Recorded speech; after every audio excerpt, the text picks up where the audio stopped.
Hello दोस्तों, नमस्कार। एडमा classes में आप सभी का स्वागत है। और मैं कृष्ण कुमार आप लोगों को इंडियन पॉलिटी यानी भारतीय राज्य व्यवस्था पढ़ा रहा हूं। यदि आप लोग किसी भी राज्य सिविल सेवा परीक्षा की तैयारी कर रहे हैं, जैसे मध्य प्रदेश पीसीएस या उत्तर प्रदेश पीसीएस, बिहार पीसीएस, तो यह हमारा कोर्स आपके लिए बहुत फायदेमंद रहने वाला है। साथ ही साथ यदि आप लोग यूपीएससी की तैयारी कर रहे हैं तो उसके प्रीलिम्स के लिए भी हमारा ये इंडियन पॉलिटी का कोर्स फायदेमंद रहने वाला है।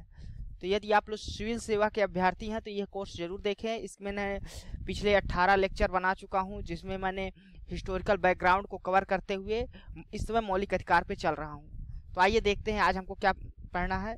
इससे पहले मैं आपको बता देता हूं कि एडमा क्लासेस जो तो एमपीपीएससी के लिए हिंदी माध्यम में रोजाना क्लासेस चलाता है, जिसमें आप लोग सुबह 8 बजे पढ़ते हैं मध्य प्रदेश का जीके, जिसमें मध्य प्रदेश से संबंधित समस्त जीके, इतिहास, भूगोल, साथ ही साथ करंट अफेयर्स को भी कवर किया जाता है। इसमें देशांश सर आपको सुबह 8 बजे मध्य प्रदेश से संबंधित जीके पढ़ाएंगे।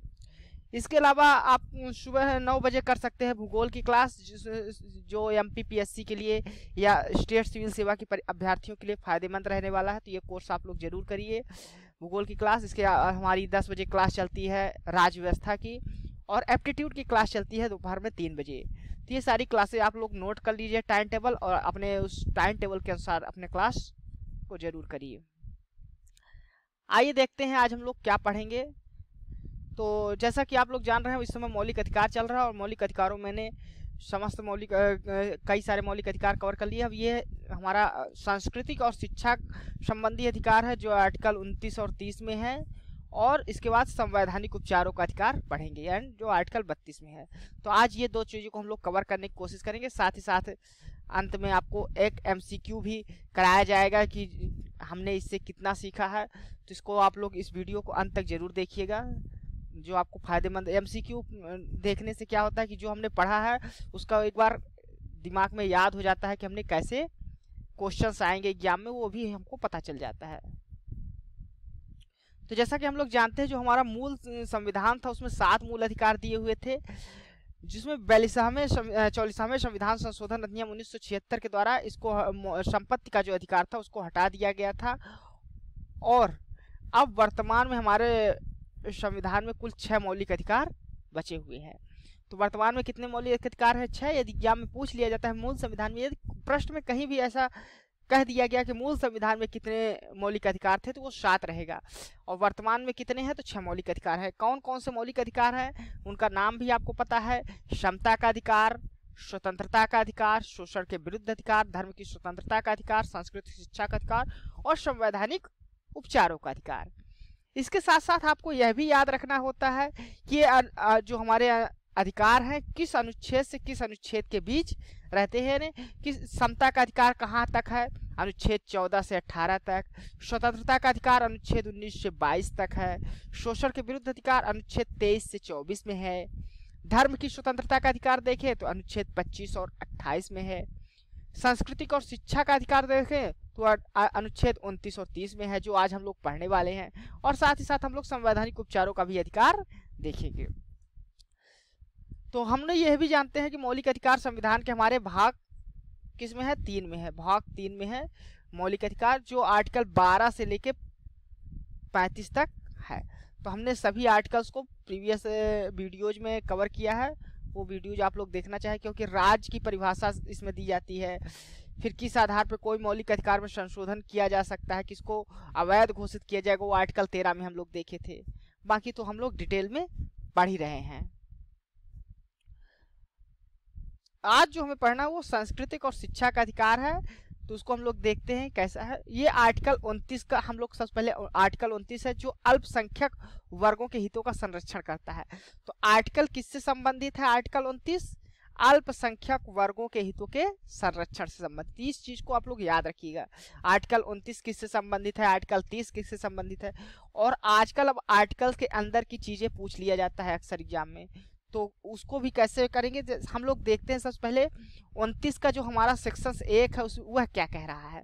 वह कहता है कि भारत के राज्य क्षेत्र या उसके किसी भी भाग के निवासी नागरिकों के किसी अनुभाग को जिसकी अपनी विशेष भाषा, लिपि या संस्कृति है उसे बनाए रखने का अधिकार होगा।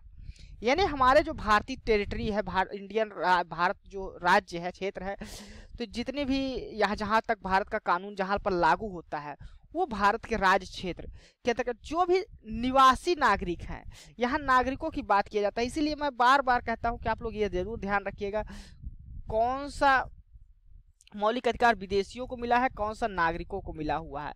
तो जिस भी आर्टिकल में यदि व्यक्ति प्रयोग किया जाएगा वो यानी कि भारत के लोगों के साथ साथ विदेशी लोगों को भी मिला हुआ, लेकिन यदि वहां नागरिक शब्द यूज कर दिया जाता है तो इसका मतलब वह केवल भारत के व्यक्तियों को ही प्राप्त है। तो यह चीज हम लोग जान गए कि आर्टिकल 29 जो हमारा है ये केवल भारत के लोगों के लिए ही प्राप्त है, और यह कह रहा है कि यदि भारत के क्षेत्र में कोई भी नागरिक निवास कर रहा है तो उसको अपनी भाषा, कोई विशेष उसकी भाषा होती है। हम लोग जानते हैं कि हमारा भारत जो है तो भाषाओं का समृद्ध देश है, यहाँ बहुत सारी भाषाएं हैं। 22 भाषा तो हमको राष्ट्रीय हमारे संविधान में वर्णित है, जिसको राजभाषा का दर्जा मिला हुआ। इसके अलावा संवैधानिक दर्जा मिला है 22 भाषाओं को, हिंदी को राजभाषा का दर्जा मिला है, ठीक ना। और हिंदी और अंग्रेजी जो हमारी है वो कार्यालयीय भाषा है, कोर्ट्स की भाषा है। इसके अलावा राज्य के जो कार्यविधि होते हैं वो राज्य अपनी राज्य की भाषाओं के आधार पर, लेकिन सेंट्रल की जो अधिकतर कार्यविधियां होंगी हिंदी और अंग्रेजी में ही, उसको राजभाषा के रूप में है। पहले जो अंग्रेजी भाषा था वो शुरू के 15 वर्षों तक के लिए 1915 वर्षों के लिए बढ़ाया गया था, लेकिन बाद में इसको हमेशा के लिए बढ़ा दिया कि हिंदी और अंग्रेजी दोनों भाषाओं में ही भारत सरकार के कार्य होंगे। तो जैसा ये तरह तरह की क्षेत्रीय बोली होती है, जैसे बुंदेली हो गई, बघेली हो गई, भोजपुरी भाषा भी हो गई। इसी प्रकार आपकी जो भाषाएं हो गई अगर देखें तो मणिपुरी भाषा हो गई, असमी, केरल, कन्नड़, तेलुगु, इस तरह की जो भाषा है। तो हर व्यक्ति की एक अपनी भाषा होती है, तो उसको अपनी भाषा को बचा कर रखने का अधिकार होगा। इसके साथ भाषा के साथ साथ उसको लिपि भी होती है। जैसे हम हिंदी, ये जो आप लोग देख रहे हैं ये देवनागरी लिपि हो गई, जैसे सिख लिखते हैं जो पंजाबी वो गुरमुखी लिपि हो गई। तो उनकी हर की लिपि होती है सबकी, उस लिपि को भी उनके बचाकर संरक्षण। तो किन किन चीजों को अब आर्टिकल 29 में यदि हम लोग देखें, देखिए भाषा हो गया, किन किन की चीजों के बारे में बात कर रहा है, भाषा के बारे में बात कर रहा है, लिपि के बारे में बात कर रहा है, और संस्कृति, हर की अपनी संस्कृति होती है। जितने भी लोग हैं सबकी अपनी संस्कृति है, तरह तरह के। यहाँ तो क्षेत्र छोटे छोटे एरिया में भी संस्कृतियां बदल जाती हैं। कहा जाता है ना कि कोस कोस में पानी बदले कोस में बानी, इस तरह का है ना भारत में जो तो प्रचलित है लोकोक्तियां। तो संस्कृति भी सबकी अलग अलग होती है, तरह तरह की संस्कृति हम लोग देखते हैं। अभी एक एरिया से हम लोग एक जिले से दूसरे जिले में चले जाएं तो देखते हैं वहाँ के रीति रिवाज बदल जाते हैं। तो हमारे इस इतने बड़े भूभाग में, भारत का जो इतना बड़ा भूभाग है, इसमें तरह तरह की संस्कृतियां पाई जाती हैं। तो हर व्यक्ति को अपनी संस्कृति को बचा कर रखने का भी अधिकार मिला हुआ है। तो आर्टिकल 29 का 1 में जो है तो नागरिकों को 3 चीजों को, अपनी भाषा को बचा कर रखना है, भाषा, लिपि और संस्कृति। इस चीज को आप लोग याद रखिएगा। दूसरा जो सेक्शन है उसको क्या है, आर्टिकल 29 का सेक्शन 2 क्या कह रहा है, राज्य द्वारा पोषित या राज्य निधि से सहायता पाने वाली किसी शिक्षा संस्था में प्रवेश से किसी भी नागरिकों को केवल धर्म, मूल वंश, जात, भाषा या इनमें से इतने जो दिए हुए हैं उसी में से किसी आधार पर वंचित नहीं किया जाएगा। देखिए, हर अल्पसंख्यक को अपने हितों के संरक्षण की आवश्यकता है, वो अपने उसका अधिकार भी है कि वो अपने जो तो जो उनके हित हैं उनको संरक्षित करे। लेकिन यदि कोई भी राज्य के द्वारा पोषित है, अब राज्य के डिफिनेशन को लिए आपको आर्टिकल 12 मैंने अच्छे से बकायदे पढ़ाया है, तो वो आप लोग देखेंगे वीडियो तो उसमें समझेंगे राज्य में क्या क्या आता है। क्योंकि राज्य में कोई भी जो गवर्नमेंट ऑफ इंडिया हो गई, उसके अलावा इनके जो इंस्टीट्यूशंस हो गए, चाहे वो पंचायत हो, नगर पालिका हो, न्यायालय हो, या कोई गवर्नमेंट कंपनियां ही क्यों ना हो, यानी राज्य वो डिफिनीशन के अंतर्गत तो सब चीजें आती है। तो आर्टिकल आप लोग 12 जो हमने पढ़ाया है मौलिक अधिकार के अंतर्गत, उसको आप लोग जरूर देख लीजिएगा। वो हमारा आर्टिकल जो आप देखेंगे लेक्चर्स 12-13 नंबर में किसी में होगा, तो उसको आप लोग देखिए। तो राज्य द्वारा कोई भी अगर राज्य द्वारा पोषित यानी उसको फंड दिया जा रहा है या निधि दिया जा रहा है, राज्य की सेवा प्राप्त कर रहा है कोई भी ऐसा संस्थान है, शिक्षा संस्थान, तो उसमें अगर भारत का कोई भी नागरिक वो किसी भी धर्म का हो, मूल वंश का हो, जाति का हो या भाषा को, कोई भाषा बोलता हो, तो भी उसको प्रवेश से नहीं रोका जा सकता, या किसी भी जाति का हो, किसी भी मूल वंश का हो, या किसी भी धर्म का हो, उसको कभी भी रोका नहीं जाएगा किसी भी संस्था में प्रवेश लेने से। इनमें से किसी आधार पर वंचित नहीं किया जा सकता। लेकिन यह ध्यान रखिएगा, प्राइवेट इंस्टीट्यूट है वो राज्य से कोई भी सहायता नहीं प्राप्त कर सकते, तो वो कर सकते हैं वो, लेकिन धार्मिक संस्थान जो होंगे, लेकिन ऐसा कोई भी संस्था या जो राज्य से वित्त पोषित है वो कभी भी वंचित नहीं करेगा। इस चीज को भी आप लोग ध्यान रखिएगा। तो आर्टिकल 29 में दो चीजों के बारे में बात करता है कि सबको भाषा, लिपि और संस्कृति को अपनी सुरक्षित करने का अधिकार है। साथ ही साथ यह भी संरक्षण दे रहा है आर्टिकल 29 कि शिक्षा संस्थान में कोई भी व्यक्ति को किसी भी आधार पर, कौन 4 आधार दिए गए हैं, ध्यान रखिएगा इसमें, धर्म, मूल वंश, जाति और भाषा, इन 4 आधारों के आधार पे किसी भी नागरिक को शिक्षा से उसमें प्रवेश लेने से वंचित नहीं किया जा सकता। ठीक, अब आइए आगे देते हैं, आर्टिकल 30 देखते हैं। आर्टिकल 30 क्या कहता है? आर्टिकल 30 कहता है कि शिक्षा संस्थानों की स्थापना और प्रशासन करने का अल्पसंख्यक वर्गों का अधिकार है। यानी जो अल्पसंख्यक वर्ग हैं वो अपनी शिक्षा संस्थान की स्थापना कर सकते हैं और साथ ही साथ उस शिक्षा संस्थान का प्रशासन करने का भी उनको अधिकार मिला हुआ है। तो यहाँ पर हम लोग 2 चीजें ध्यान दे रहे हैं। आर्टिकल 30 2 चीजों के बारे में बात कर रहा है, शिक्षा संस्थाओं की स्थापना और उसमें प्रशासन करने के अल्पसंख्यक के वर्गों के अधिकार के बारे में। तो आइए हम इसको पढ़ते हैं। जब आर्टिकल 30 का हम लोग सेक्शन 1 देखते हैं तो उसमें क्या देख रहे हैं, उसको पढ़ते हैं। धर्म या भाषा पर आधारित सभी अल्पसंख्यक वर्गों को अपनी रुचि की शिक्षा संस्थाओं की स्थापना और प्रशासन का अधिकार होगा। तो आर्टिकल 30 का सेक्शन से क्या कहता है कि कोई भी अल्पसंख्यक भाषा, चाहे वो धर्म के आधार पर अल्पसंख्यक हो या भाषा के आधार पर अल्पसंख्यक, किसी भी आधार पे हो, तो अपनी रुचि की शिक्षा की संस्थाओं की स्थापना या प्रशासन करने का उसको अधिकार मिला हुआ है। अब हम लोग थोड़ा सा समझ लेते हैं अल्पसंख्यक होते क्या हैं। ये जो अल्पसंख्यक लिखा है, क्योंकि हम लोग जानते हैं हमारे भारत में कई सारे राज्य जो तो भाषा के आधार पर बने हैं, भाषा के आधार पर राज्य बने हैं।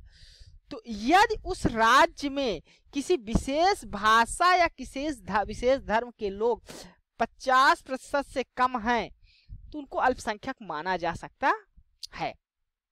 ठीक ना? तो ये राज्य जो तो डिसाइड करेगा कि उस राज्य में किसको अल्पसंख्यक माना जाए, किसको नहीं। हो सकता है कि एक राज्य में कोई पश्चिम बंगाल में अल्पसंख्यक है, हो सकता है वो मणिपुर में बहुसंख्यक हो, या जो मणिपुर में बहुसंख्यक है हो सकता है वो उत्तर प्रदेश में बहुत ही अल्पसंख्यक हो। तो इस प्रकार की चीजें हो सकती है। तो राज्य डिसाइड करेगा कि कौन जो है, तो यानी मतलब जो हमारे राज्य, मतलब ये राज्य की डिफिनीशन नहीं, जो हमारे स्टेट्स होते हैं मध्य प्रदेश, उत्तर प्रदेश, इस प्रकार के, वो डिसाइड करेगा कि कौन अल्पसंख्यक है कौन नहीं। तो भाषा के आधार पर राज्यों का गठन हुआ अल्पसंख्यक को, तो वो अपने, तो अगर जिनको अल्पसंख्यक का स्टेटस मिला हुआ है, दर्जा मिला हुआ है, तो अपनी शिक्षा उस राज्य में अपने रुचि की शिक्षा संस्थाओं की स्थापना कर सकते हैं और उसका अपने अनुसार प्रशासन भी कर सकते हैं। इसमें राज्य हस्तक्षेप नहीं करेगा। आर्टिकल ये जो है तो बाद में जोड़ा गया था जब संपत्ति के अधिकार को 1978 में 44वें संविधान संशोधन के द्वारा हटा दिया गया था। तो अल्पसंख्यक वर्ग को कोई भी भूभाग यदि भूखंड यदि उसको अर्जित करना हो, तो वह ऐसी या संपत्ति कोई अर्जित करना हो अपने उसे शिक्षा संस्थान या के उन्नति के लिए, उसको आगे बढ़ाने के लिए, तो ऐसा कर सकता है। राज्य ऐसा करने के लिए उसको जो तो अधिकार देता है, तो ऐसा राज्य ऐसा करने से उसको रोक नहीं सकता। तो ये कह रहा है। इसी के साथ साथ ये आर्टिकल हम 30 का सेक्शन 2 देख रहे हैं, सब सेक्शन 2 देखें तो उसमें क्या कह रहा है उसको देखते हैं। शिक्षा संस्थाओं को सहायता देने में राज्य किसी भी शिक्षा संस्था के विरुद्ध इस आधार पर भेद नहीं करेगा कि वह धर्म या भाषा पर आधारित किसी अल्पसंख्यक वर्ग के प्रबंध में है। यहाँ पर क्या कह रहा है, ये राज्य किसी शिक्षा संस्थान को बढ़ावा देना चाहता है, तो वह कभी भी किसी शिक्षा संस्थान की सहायता करना चाहता है, तो कभी भी धर्म और भाषा के आधार पर भेदभाव नहीं करेगा। यहाँ पर जो हमारे प्रियम्बल में या प्रस्तावना में सेकुलर वर्ड आया, धर्मनिरपेक्ष, सेकुलर या धर्मनिरपेक्ष शब्द, धर्मनिरपेक्ष निरपेक्ष शब्द। तो ये जो सेकुलर या धर्मनिरपेक्ष शब्द आया हुआ है हमारे प्रस्तावना में, उसकी बात करता है। हमने प्रस्तावना में आपको बताया था कि हमारा जो धर्मनिरपेक्ष है और पश्चिम का जो धर्मनिरपेक्ष है उसमें दोनों में अंतर है। भारतीय धर्मनिरपेक्ष और पश्चिम के धर्मनिरपेक्ष में अंतर है। भारतीय धर्मनिरपेक्ष सभी धर्मों के संरक्षण की बात करता है।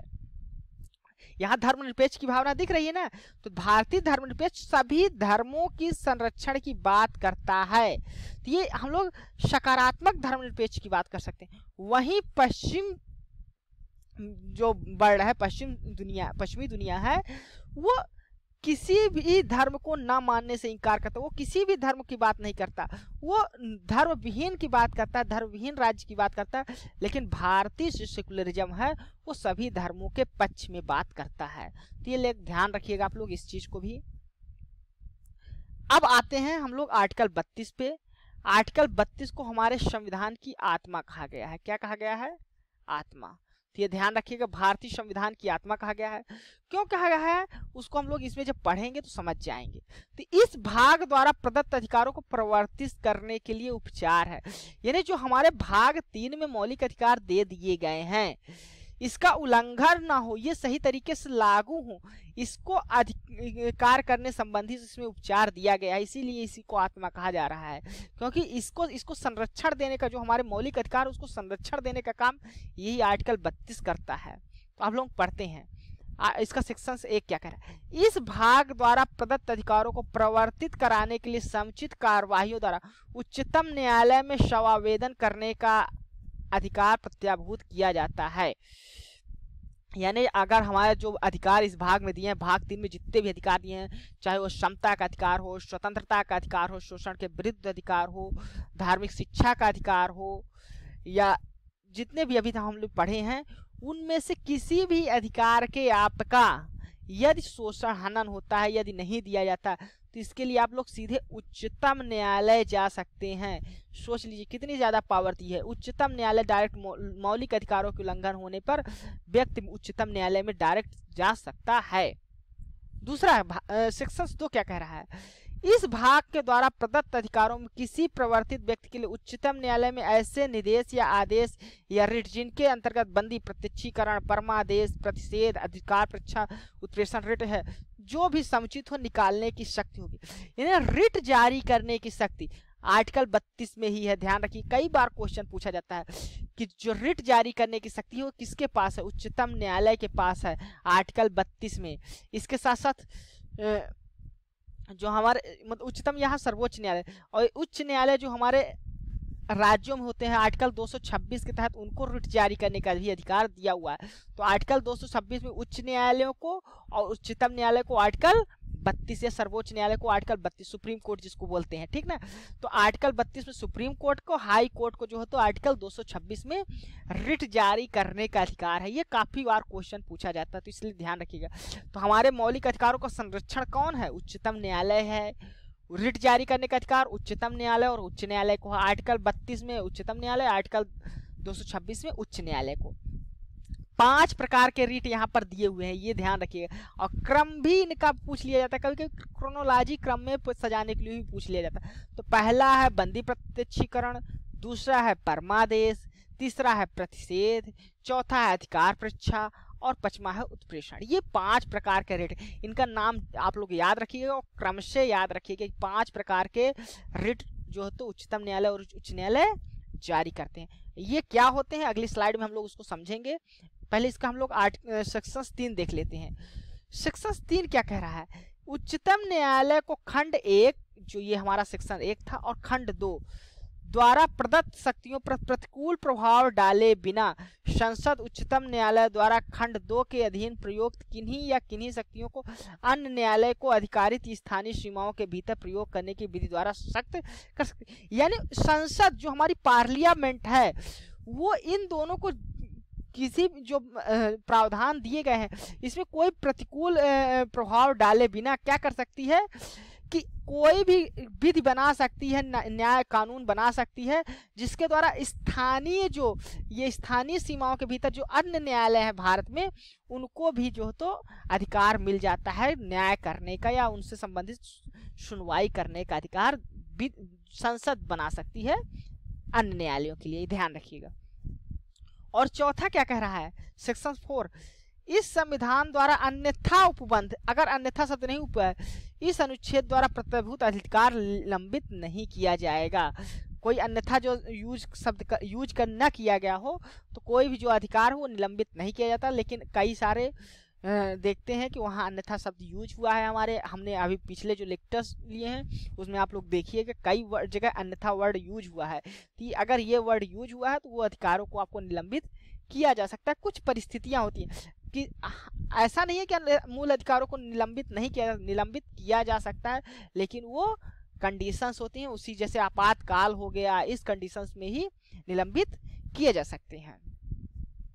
अब हम लोग देख लें संवैधानिक उपचारों का अधिकार, जिसको आर्टिकल 32 में दिया गया है। हमने बताया कि उच्चतम न्यायालय को 32 के तहत और उच्च न्यायालय को जो है तो आर्टिकल 226 के तहत रिट जारी करने के अधिकार दिए हुए हैं।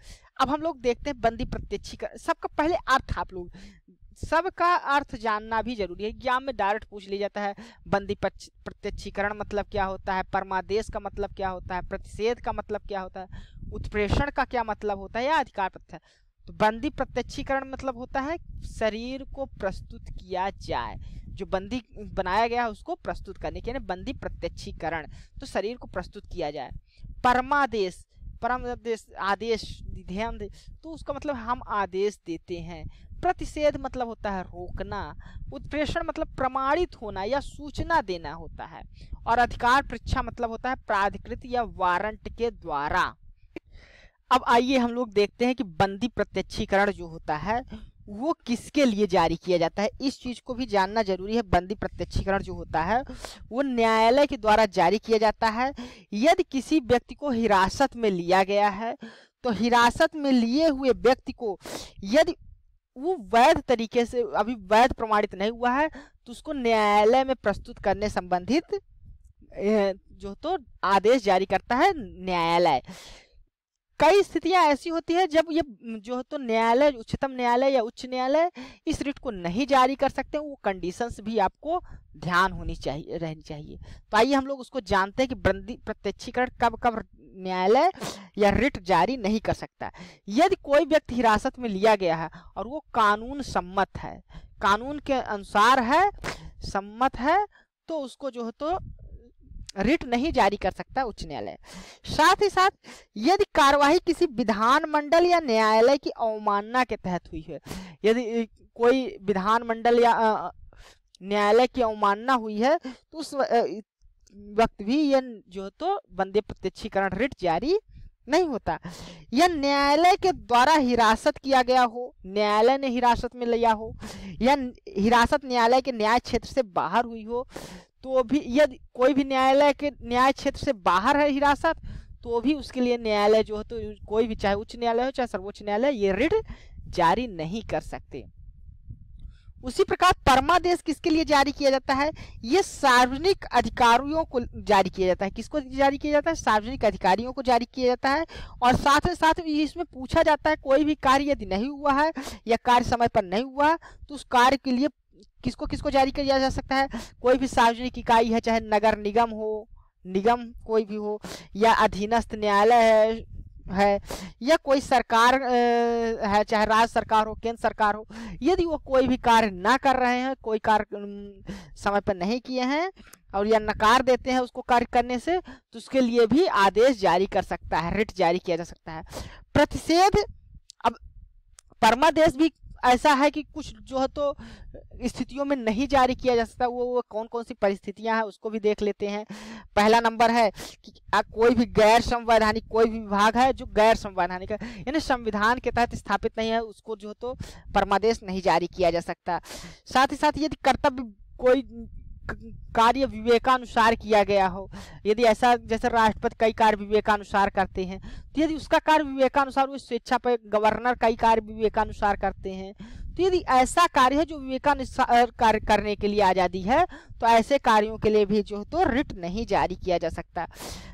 जैसे भारत के राष्ट्रपति या राज्यपाल बता चुके, इनके विरुद्ध कभी भी, या उच्च न्यायालय के मुख्य न्यायाधीश जो न्यायिक क्षमता में, उनके खिलाफ भी ये रिट नहीं जारी कर सकता। तो ये परमादेश किसके खिलाफ नहीं जारी हो सकता, ये भी आपको याद रखना है। इसके बाद आता है प्रतिषेध। प्रतिषेध का मतलब होता है रोकना। यदि कोई भी मामला छोटी न्यायालयों में जो अधीनस्थ न्यायालय है उसमें चल रहा है और वह उसके अधिकार क्षेत्र से बाहर है, तो उसके लिए प्रतिषेध जो है तो जारी किया जाता है, उसको कार्य करने से रोकने के लिए।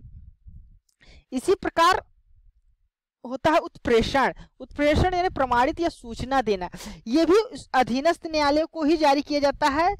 तो ये जारी किया जाता है, कोई भी मामला चल रहा है और उसको जो है तो वो अपने न्यायालय, जो उच्च न्यायालय है, सर्वोच्च न्यायालय, वो अपने पास उसको मंगाने के लिए एक स्थानांतरण को सीधे पत्र जो तो रिट जारी कर सकता है। तो अपने पास उस सूचना देने के लिए जो तो नीचे जो अधीनस्थ न्यायालय है उसके लिए उत्प्रेषण जारी कर सकता है। साथ ही साथ अधिकार परीक्षा क्या होता है? अधिकार परीक्षा जो होता है या वारंट द्वारा, इसका मतलब होता है, अधिकार परीक्षा का मतलब होता है प्राधिकृत या वारंट के द्वारा।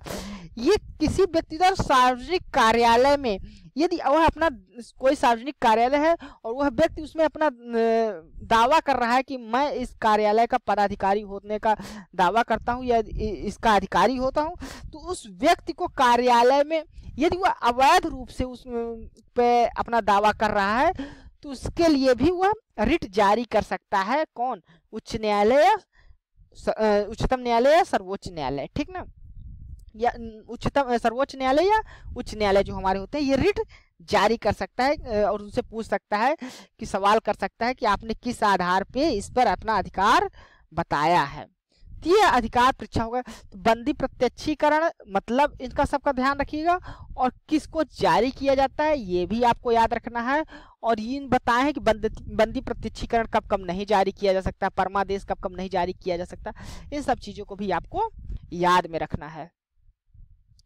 अब आइए कुछ हम लोग अभ्यास प्रश्न कर लेते हैं जो हमने आज पढ़ा है। तो पहला क्वेश्चन क्या है देखते हैं। मौलिक अधिकारों के बारे में सुनवाई करने का अधिकार निम्न को प्रदान किया गया है। तो बताइए मौलिक अधिकारों को अभी हमने पढ़ा है, सर्वोच्च न्यायालय को मौलिक अधिकारों के बारे में सुनवाई करने का अधिकार, उच्च न्यायालय को, प्रधानमंत्री को, इनमें से कोई नहीं। तो हमने देखा है आर्टिकल 32 में सर्वोच्च न्यायालय जो है तो इनकी सुनवाई करता है, डायरेक्ट सुनवाई करने का अधिकार दिया गया है, ठीक ना। तो ये आंसर याद रखिएगा। इसके अलावा दूसरा जो है क्या है, संविधान में उद्घोषित मौलिक अधिकारों में संशोधन कौन कर सकता है। तो अभी हमने देखा है मौलिक अधिकारों में संसद के द्वारा जो है तो संशोधन किया जा सकता है। संसद जो है तो इसमें संशोधन कर सकती है। राष्ट्रपति के द्वारा संशोधन न होगा, सर्वोच्च न्यायालय के द्वारा भी संशोधन नहीं किया जाए। क्यों, किसके द्वारा किया जाता है मौलिक अधिकारों में संशोधन? संसद या पार्लियामेंट के द्वारा, ठीक। अगला क्वेश्चन देखते हैं। तीसरा क्वेश्चन क्या है, भारतीय नागरिकों को प्रदान किए गए मूल अधिकारों को कभी निलंबित नहीं किया जा सकता, निलंबित किया जा सकता, किसी भी परिस्थिति में निलंबित नहीं किया जा सकता, या कुछ भी सही नहीं है ऊपर। तो ध्यान दीजिएगा, जो मौलिक अधिकार भारतीयों को दिए गए हैं वो हमने अभी बताया है कि उसको निलंबित किया जा सकता है, लेकिन वो विशेष परिस्थिति होती है। जैसे हमने आर्टिकल जब 19 पढ़ रहे थे और मौलिक अधिकारों की विशेषताओं के बारे में पढ़ रहे थे पहले लेक्चर्स में, जो मौलिक अधिकार, उसमें हमने बताया था कि मौलिक अधिकार किन परिस्थितियों में जो तो निलंबित हो जाए। यदि कोई आपातकाल लगा है, राष्ट्रीय आपातकाल लग गया है, उस आधार पे आर्टिकल 19 अपने आप ही निलंबित हो जाता है।